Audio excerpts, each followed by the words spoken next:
Sa usaping crypto ngayon, isang malaking balita po ang lumabas tungkol kay Bitcoin. Ayon po kay Ginoong Peter Brandt, isang veteranong commodities trader, bearish na raw ang Bitcoin price chart. Ibig sabihin ay may posibilidad na bumaba pa ang presyo nito sa mga susunod na araw kung hindi ito makakabangon sa kasalukuyang trend. Pero bakit niya po ito nasabi? Ano po ang basihan ng kanyang analysis? At ano po ang maaaring maging epekto nito para sa atin bilang mga Pinoy crypto enthusiast? Kaya yan po ang siyang ating pag-uusapan sa video na ito. Pero bago po tayo magpatuloy ay pakibasa na lamang po ang disclaimer natin dito sa ibaba. Ayan, simulan po natin sa kung ano po ang ibig sabihin ng bearish sa Bitcoin price chart. Ayan, sa trading, ang bearish trend ay isa po itong sinyales na posibleng bumagsak ang presyo ng isang asset tulad ni Bitcoin. Base po sa analysis ni Ginoong Peter Brandt ay may dalawang pattern na nabuo sa daily candle chart ni Bitcoin. At yan po ay una ay ang double top pattern at ang pangalawa ay ang pennant pattern.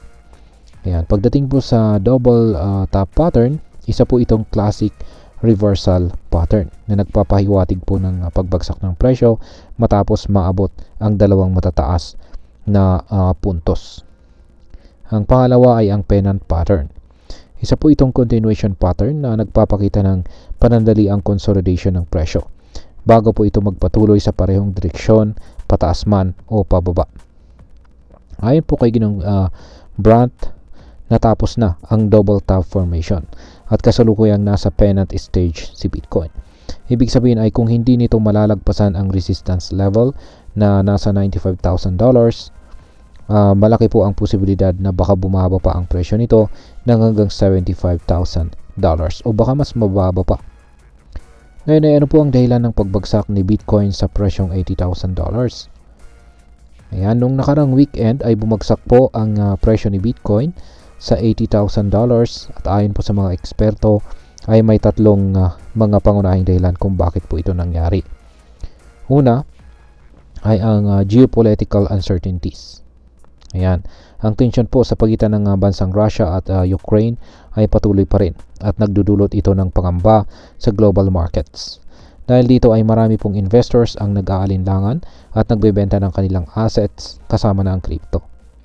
Pangalawa ay ang tariff policy ni Pangulong Trump.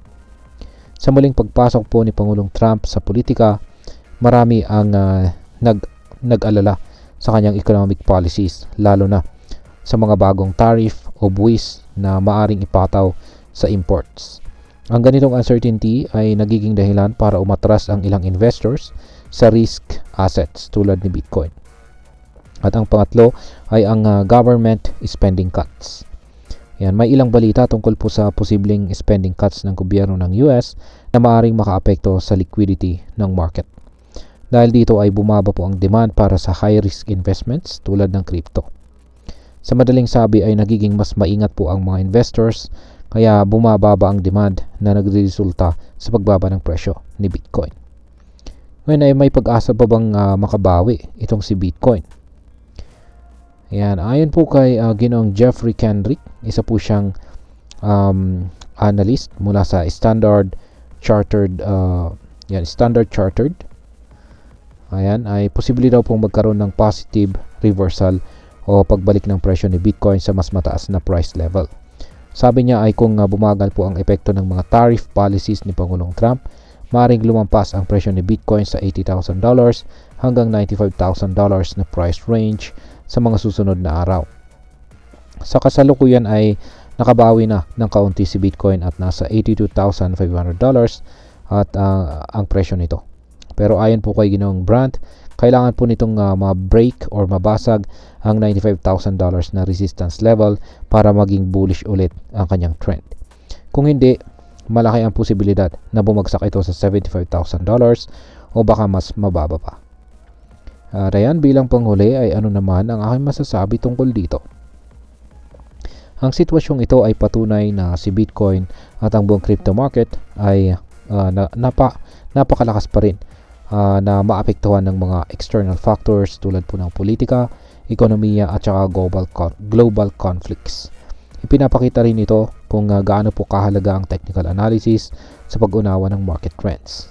Pero tandaan, bagamat may posibilidad na bumagsak si Bitcoin sa $75,000, hindi rin malayo ang chance na ito ay magkaroon ng breakout pabalik sa $95,000 o baka mas mataas pa.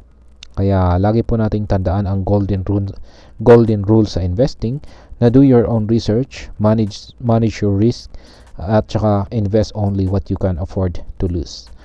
At ayan, hanggang dito na lamang po tayo sa video na ito mga ka-crypto. Marami pong salamat sa panonood. Ingat po tayo lagi at God bless po sa ating lahat.